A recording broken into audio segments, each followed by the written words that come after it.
Official families gather their daughters, brush their hair, powder their faces, and pray to their ancestors.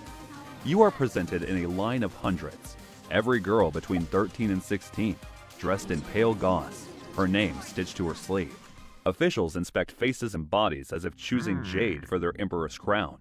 Too tall, dismissed. Too short, dismissed. Too thin, dismissed. Too plain, dismissed. When your turn comes, you bow until your forehead reaches the marble. You do not tremble. You are measured, examined, tested. Your hands are soft, your voice even, your eyes lowered at the perfect angle. Weeks pass and more girls are sent home. Those who remain, the chosen few, are taken to the capital for further scrutiny. You are tested again. Your skill with the chin, your embroidery, your calligraphy, your composure when spoken to by high officials. They even make you walk the length of a hall, silent judges watching your every step, counting not just beauty, but balance, grace, obedience. Then comes the final day. Names are read aloud in the Hall of Bright Virtue. Yours is among them, and you got the grand prize.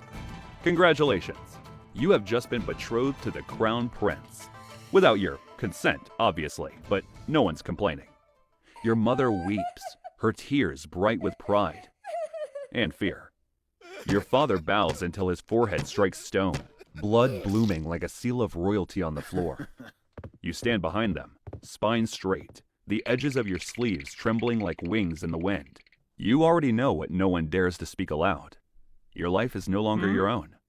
You will marry the Crown Prince. Not because he loves you, but because the empire needed a bride. And you are the quietest, most perfect offering it could find. You meet the Crown Prince in a garden of red maples and carved jade bridges. He is older, about 25 or so. You don't ask though. He smiles. Not the cold ceremonial kind, but something real. For a moment, you believe the stories, that heaven pairs souls as neatly as it arranges stars.